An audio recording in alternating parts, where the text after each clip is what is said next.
Hey y'all, how y'all doing this morning? Or I guess it's actually technically afternoon since it's 12:30. I'm going to be cooking up some Brussels sprouts and steaks for lunch, and just thought I would go over what tracheal stenosis is with y'all. So basically what I have, the condition I have, is called idiopathic tracheal stenosis. It's also known as idiopathic subglottic stenosis or just tracheal stenosis, subglottic stenosis. So what is it? Idiopathic is just a term that means we don't know what caused the issue. We don't know the origin of the issue, which is the problem in my case. We don't know what's causing it, what caused it, what made it start. In some cases they do, and we'll get to that in just a moment. But in mine, we have no clue. So that's why it's idiopathic. Tracheal, because obviously it's affecting my trachea, which, as y'all know it, usually refer to it windpipe. And then stenosis is essentially an abnormal narrowing of the blood vessels or other tubular organs, and being that the trachea is tubular, that's why it's a stenosis. This all started many moons ago. Probably about 2005 is when I started having some problems breathing. I had a cold or something and developed a cough and had been coughing for a while. Didn't think anything of it. Breathing got a little rough at that time, but come on. If you're sick, that's not abnormal either. The problem was, after I got well, my breathing never went back to normal, or it didn't seem to anyway. Essentially, it stayed bad. Sorry, got to get the Brussels sprouts. So I let it go and I let it go, just thinking it would get better.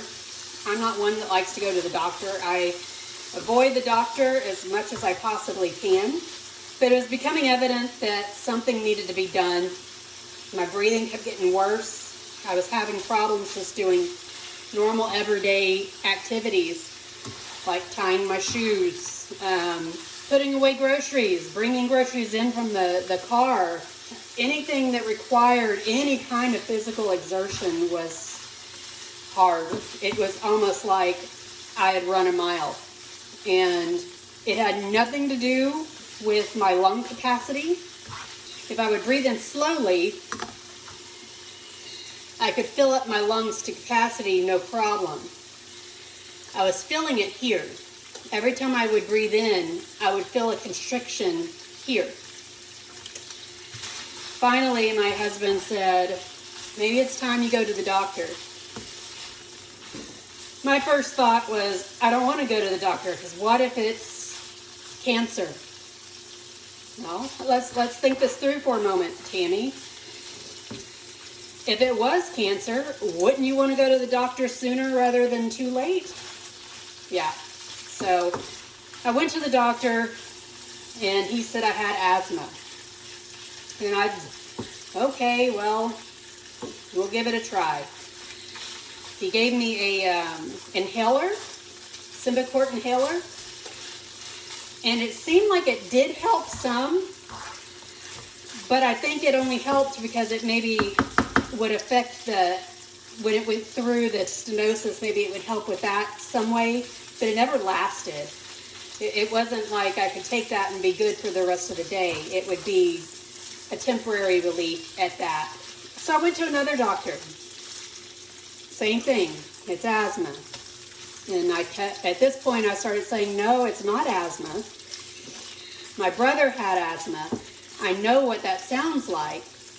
And I know that that's a problem with your bronchial capacity. It's probably saying the wrong words here. Forgive me. Anyway, I know it affects the lungs.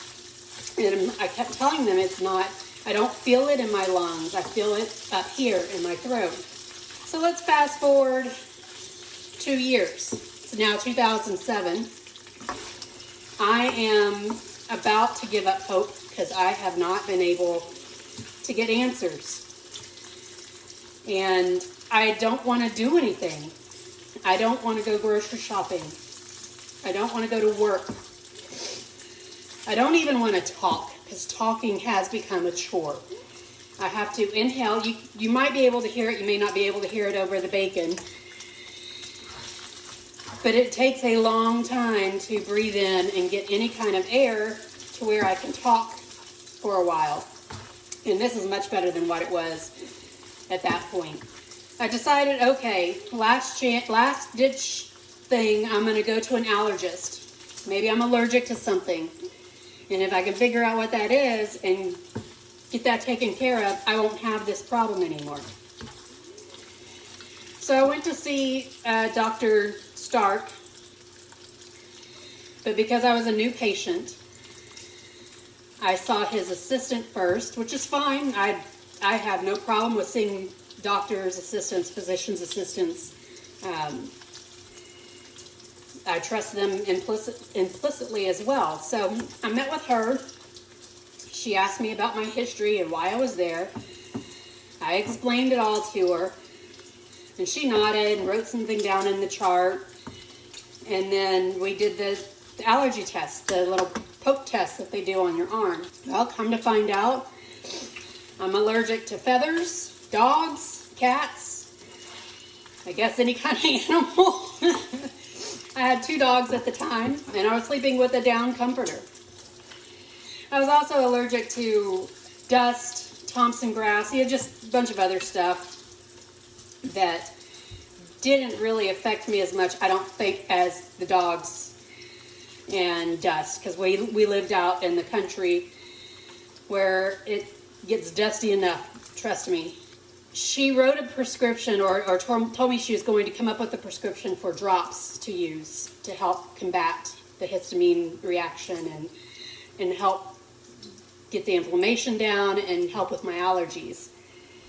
So I went home feeling better because I'm getting what I think are possibly some answers. I don't know for sure. I go back, pick up the drops, start using the drops, sublingual drops you put under your tongue, and I'm really not noticing any difference. Got rid of my down comforter, which wasn't a big heartbreak for me because we're in Texas and you can really only use it a couple of weeks out of the year. But I did not want to get rid of my dogs. They were my babies. And if I could find a way to fix this without getting rid of them, I was going to.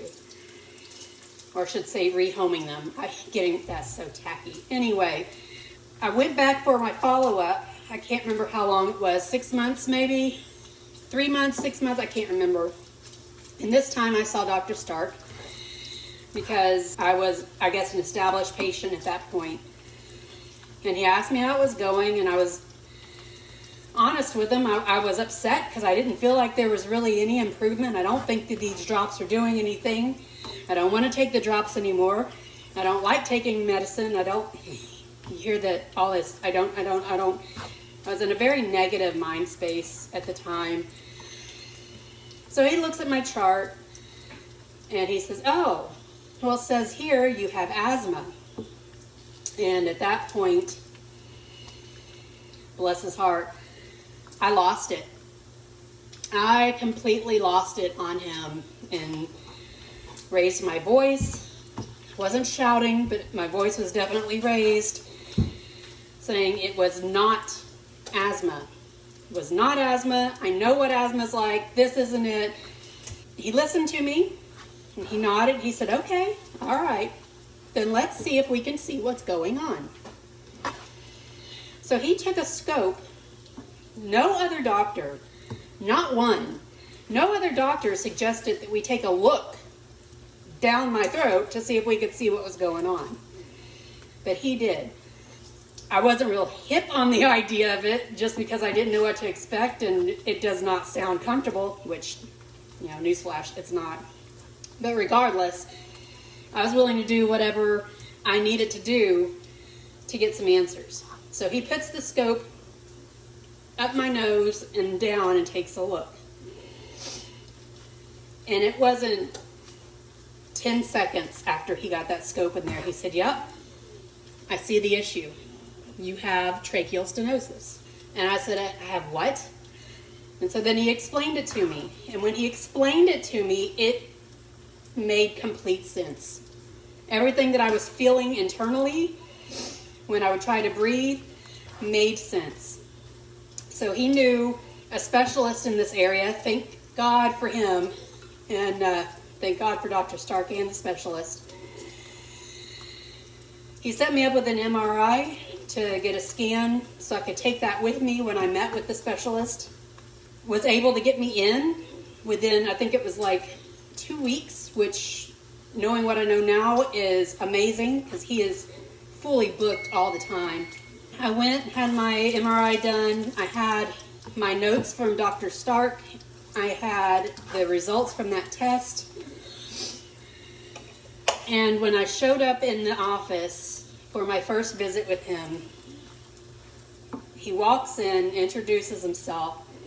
Lovely man, just absolutely best doctor I have ever worked with. Dr. Donovan has been, let me put it this way, I moved over 2 hours away from him and I refuse to go see anyone else because I trust this man implicitly. And I would have no one else touch me or do the surgeries that he has done for me. He introduces himself, we talk for a little bit, and I hand him the paperwork and the CD. And he says, I don't even have to look at this CD. I can hear it. I know that this is what you have, but let's take a look anyway. So he looks at the CD. He looks at the scope. And he says, "Yep, you are definitely closed off." He said, "We're going to do some autoimmune testing to see if you have an autoimmune disorder that we know leads to this." Because essentially in an autoimmune disorder, your body's attacking itself. And why else would my body create all this extra scar tissue in my throat if it wasn't attacking itself? Other reasons why you might have tracheal stenosis would be you've been intubated before and they nicked your trachea, caused damage, which then caused scar tissue, and then you're where I am years later. We're talking years, not just 2-3 years. It could easily be 10 years after that event had happened. I had never had surgery. I'd never been intubated, so that wasn't up there. Another one could be chronic acid reflux, like bad acid reflux causing damage to the trachea. Nope, don't have acid reflux. So that left us with a possible autoimmune disorder. I told him I had had a cold or respiratory infection, something, when this started. And he said it's also possible that with all the coughing I was doing at the time,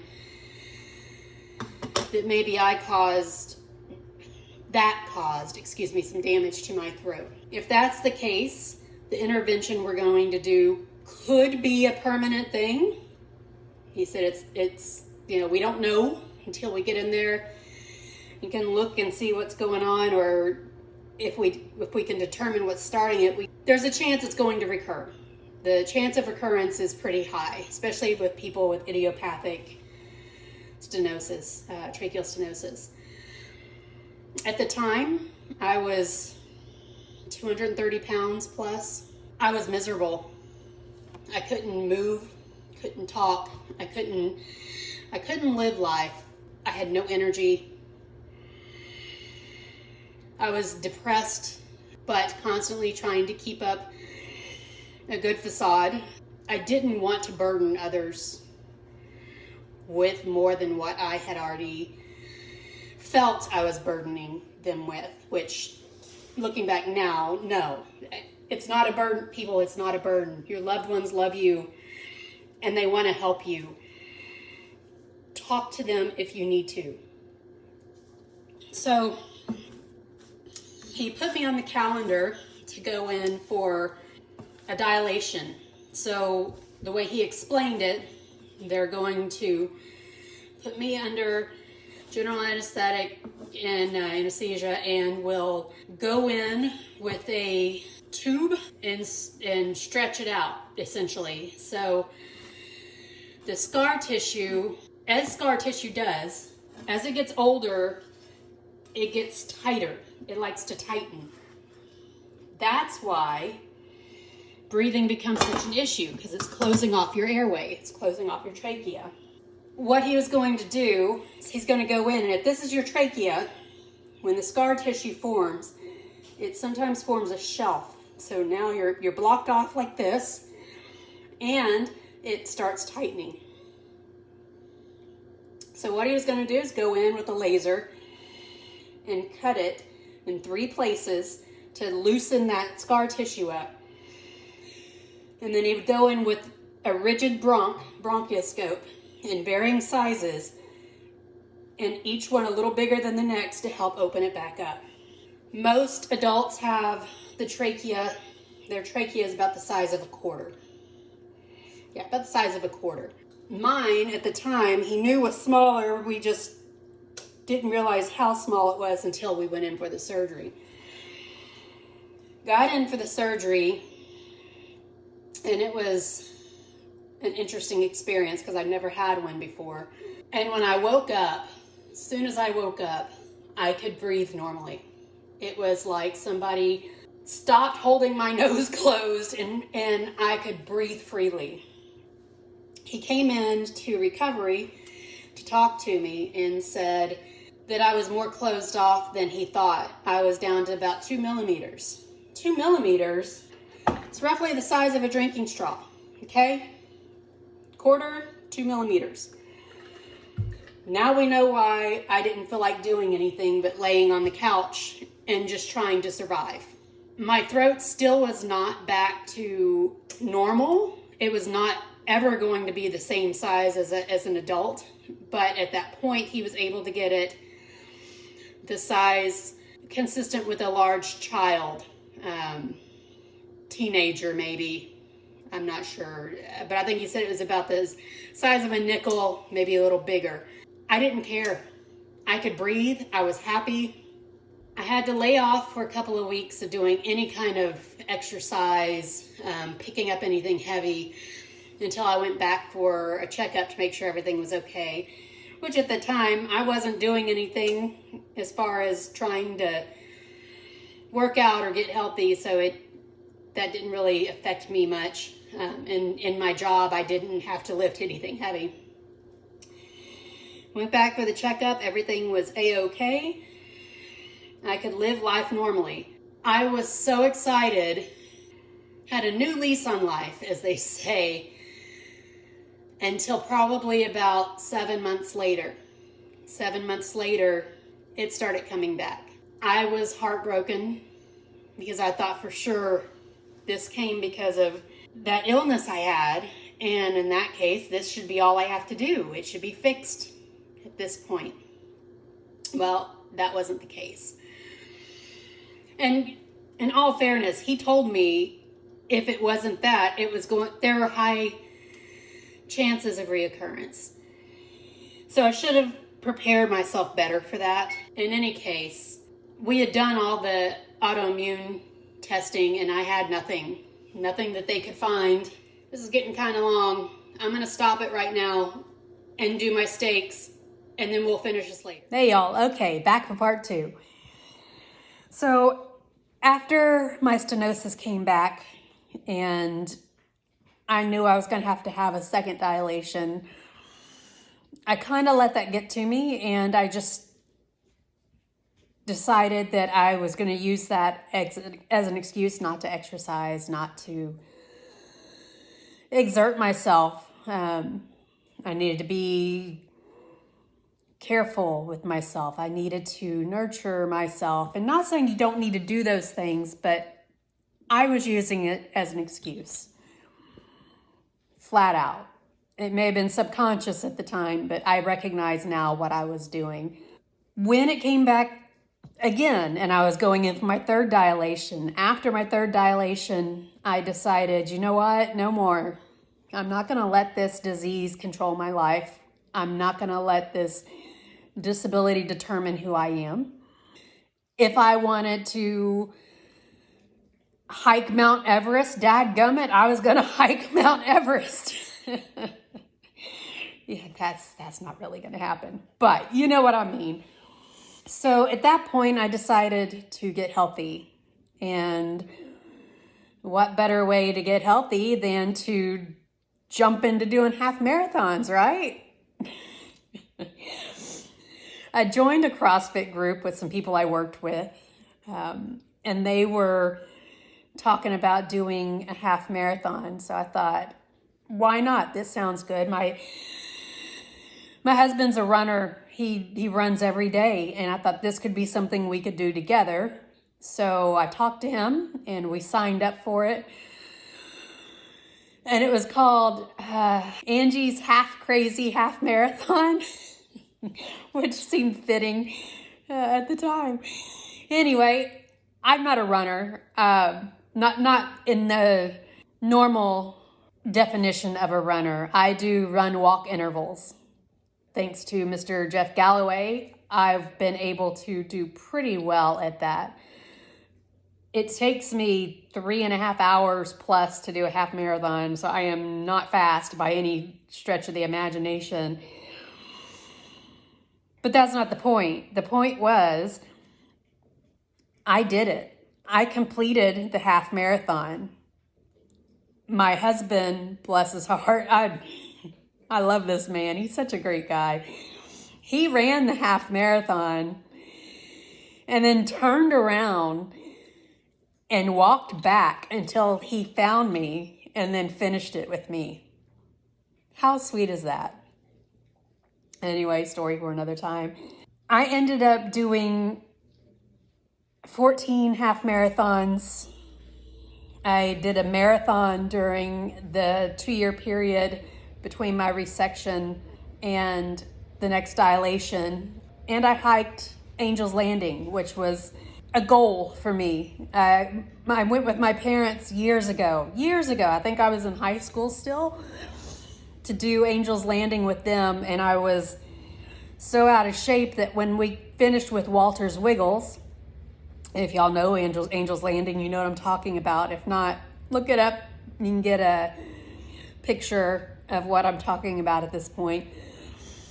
There's a place where you could rest, and then the more strenuous part of the hike is from there to the top, where they have chains to help you up because it's sheer drop off on the sides. I decided not to do that part because I was too tired, too scared, to be honest. I didn't know what to expect going up there. And I'd always regret it not trying. So I made it a goal to hike Angel's Landing, and Mike and I were able to do that in between my surgeries. So that was a huge win for me. Since I've been diagnosed and decided to get healthy, I've tried all kinds of different diets. Paleo, Whole30, if it fits your macros. We'll go over all that when it comes to weight loss, but when it comes specifically to helping my breathing and my throat issues, for me, and granted, other people are different, I understand that, but for me, the best diet I've found so far has been an extremely low carb, high protein diet. That has kept the inflammation down, which has helped in the long term. Generally, what will start the scar tissue forming again can be chronic inflammation. So therefore, it was important for me to find an anti-inflammatory diet. It can also be a sickness. If I get a cold or if I get the flu, any kind of upper respiratory infection, that can trigger that scar tissue to start growing again. So it's important that I stay healthy as I can, to try to go as long as I can in between these surgeries. From that perspective, when it comes to this disease, I've been very lucky compared to some people. Some people have to go in every 2 months, 3 months to have dilations done. Some people can't even do dilations. They have to go straight to having a trach put in. I've been able to go sometimes about a year in between surgeries. There's been a couple of times I've had to have 2 surgeries within a calendar year. But for the most part, I can breathe freely for up to 7 months, and then it starts degrading, and it takes time to get back in to get the surgery done. How do I know it's not inflammation and that it's actually the stenosis with the shelf back? When you have a clear throat, when it's just inflammation, or when you don't have this disorder at all, you can clear your throat when you get mucus. It's real easy, just clear that out. When you have the shelf there, so you have your trachea and then you have that shelf, you can't clear your throat. The mucus gets stuck on that shelf. And I know that's kind of gross, I apologize. And you have to cough to release that. So you may hear me cough now and then on my videos when I'm talking to y'all, because I need to clear that out. Some people have died from this disease because of what they call a mucus plug, and that's when the trachea opening is so small that they get this mucus plug that plugs up the opening, and they can't get enough air to cough it out, to release that out, and they suffocate essentially. And I would not wish that on anybody. And that is it's a horrible way to go. I met a couple of people through this community, the tracheal stenosis community, that I know who have died from that, and I'm so sorry for them and their families. So while I try to go as long as I can in between surgeries, I'm also very cognizant of how my breathing is, because I don't want to get to where it's dangerously bad like it was the first time before I was even diagnosed. And it only got that bad because it took so long to get it diagnosed. I go back to see the doctor August 15th. I'm pretty sure we'll have the next surgery scheduled September or October, unless something happens in the meantime and it just goes away. A girl can dream. But in the meantime, I'm staying active. I walk. Sometimes I walk with a weight at vest. I do kettlebell workouts, strength workouts. I do everything I can to stay healthy and make sure I get the nutrients I need, that my body needs to repair itself. Especially after the dilations, I want to make sure I get healthy tissue in there. I've heard stories of people who have had 20 plus dilations and then they go in for one and that's it. They don't need any more after that. I'm hoping that's my experience one of these days. We'll see if it is. I do know that they are doing a lot of research. Well, the research they can. It's an orphan disease, so it doesn't get as much funding for research, but there are people working on that. I found the Tracheal Stenosis group off of Facebook, and that was a life preserver for me to meet other people who have had this disorder, who have had these experiences. This is airborne. She's staying with us for a little while. We're dog sitting. Catherine, who runs the group, she's been an advocate for us. She has the same condition, so she works closely with doctors and goes to conferences and keeps up with the latest data, and she's just been a godsend. And I've never met her, but thank you, Catherine. I'll link the group in the description. If you feel that you need help with tracheal stenosis. I believe the title is about idiopathic stenosis. However, they welcome anyone that has stenosis, whether it's a known origin or not. They even welcome family members who don't have it but are caring for people who do. So don't hesitate to reach out if that's something that you need. And that's about all I've got for now. We will keep you up to date on how things go with that. I will have videos now and then about tracheal stenosis in general and maybe some of the newest findings. I will definitely do one over the resection surgery we had, in case that's something that you're looking at doing or just curious. And if there's anything else that you have questions on, if I can answer them, I am more than happy to. Just leave me a note in the comment and I will address it as soon as I can. Thanks, guys. Stay healthy.